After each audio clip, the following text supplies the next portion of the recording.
Hey everyone! Get ready to dive into one of JavaScript's most powerful and often misunderstood concepts, closures. If you've ever wondered how functions can remember things long after their parent function has finished executing, this is for you. Closures are absolutely fundamental for writing robust, maintainable, and highly functional JavaScript, and mastering them will elevate your coding game significantly. At its core, a closure occurs when an inner function remembers and has access to variables from its outer, enclosing, function scope, even after the outer function has completed execution and returned. This happens because in JavaScript, functions are first-class citizens and carry a reference to their lexical environment, the scope in which they were declared.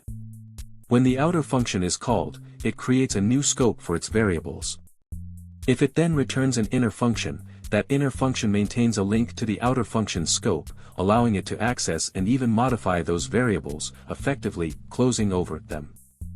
You can use this. You'll find closures everywhere, especially when building private counters or stateful modules where you want to protect data from external access. They are crucial for creating factory functions that configure specific behaviors, like a logger that always prefixes messages, or for implementing callback functions that need to carry specific context. Let's examine each line of code.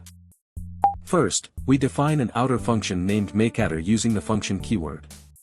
It accepts one parameter, x, which will be the base number for our addition. This sets up the scope that our inner function will close over. Then, inside makeAdder, we use the return statement to return an anonymous inner function. This inner function is declared here and accepts its own parameter, y, which represents the number to add to x. Then, this line is the core of our inner function. It uses the plus operator to add x, which is from the makeAdder's outer scope, preserved by the closure, and its own argument y. The sum is then returned by this inner function. Then, we call the makeAdder function, passing 5 as the x argument.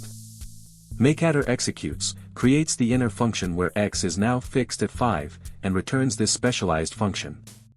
We store this new function in add5. Then, we call console.log to display the result of invoking add5. We pass 2 as the y argument to add5. This function accesses its remembered x, which is 5, and adds y, 2, returning 7. Finally, the console outputs 7.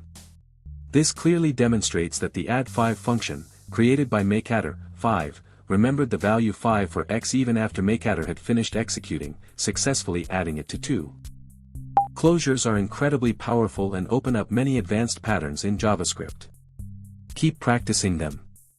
Let me know in the comments which JavaScript concept you want me to explain next, and don't forget to like this video if you found it helpful.